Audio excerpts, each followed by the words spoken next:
Legalizing marijuana in California hasn't helped get rid of the black market pot operations. In fact, the I-Team has discovered illegal grows have actually exploded during the pandemic.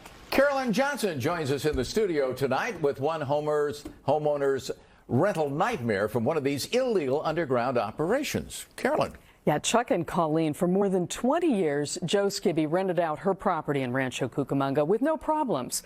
That is until last year, when the man who appeared to be the perfect tenant was anything but.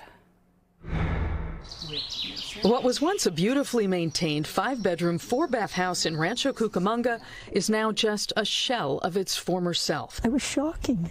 Every turn I made, I saw something else that was heartbreaking for me. And this was all covered. Jo Skibby had no idea the tenant she'd found for her rental home had turned it into a sophisticated grow house. My realtor felt that it was great that he offered 6 months rent up front. Meanwhile, an elaborate illegal marijuana operation was underway, something Jo didn't discover until her tenant missed some rent payments and she stopped by to check on the property. By the time sheriff's deputies got a search warrant and raided the house a few days later, the crooks had cleared out, leaving an unbelievable mess behind. This whole house is turned into a production where every room is used as a staging facility for the next grow cycle. Lieutenant Mark Bracco is with the San Bernardino County Sheriff's Department Gangs and Narcotics Division. Let's talk about the danger this poses to the neighborhood. When a house is doing an illegal grow, one grow on a full-size house can draw the power of what 30 houses usually use.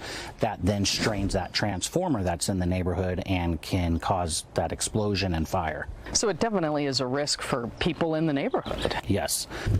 You can see where they cut the pieces even. The electricity to power it all, stolen from SoCal Edison right here at the curb and diverted from the meter, leaving the utility in the dark about the theft. They probably used about $5,000 worth of electricity a month to man a system like this. Stealing electricity is a felony, but illegally cultivating marijuana in every room of this house is just a misdemeanor.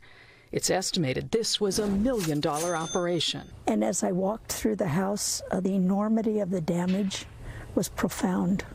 There were holes as large as this throughout the house with venting. There were electrical outlets everywhere. There were many additional walls. The damage, about $250,000 worth, plus thousands in city code violations she has to pay. This house is destroyed. The danger next door is a major concern, but there is a growing problem happening with the outdoor grows. We have seen literally hundreds of illegal operations in San Bernardino and Los Angeles County. They're just peppered everywhere throughout the high desert. In fact, these patches of white you see, all illegal grow operations of various size and sophistication. Each one of those greenhouses can have upwards of 200 plants. We joined Assemblymember Thurston Smitty Smith on his aerial tour of the high desert and to get a bird's eye view of these multi-million-dollar operations sprouting throughout the area. Assemblymember Tom Lackey calls it a crisis. They're stealing water in a season where water is going to become very, very precious.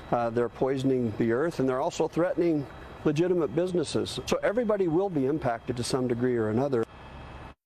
Now, some critics blame Proposition 64, which legalized marijuana here in California, but also changed cultivation from a felony to a misdemeanor, unlike the other states that have legalized pot. We're going to take a closer look at the problem, some proposed solutions, and what growers are leaving behind that could put your health at risk. That's tomorrow night at 11. Chuck and Colleen. I don't know what's more staggering here, the damage to the house or the fact that these almost small cities are popping up in the desert.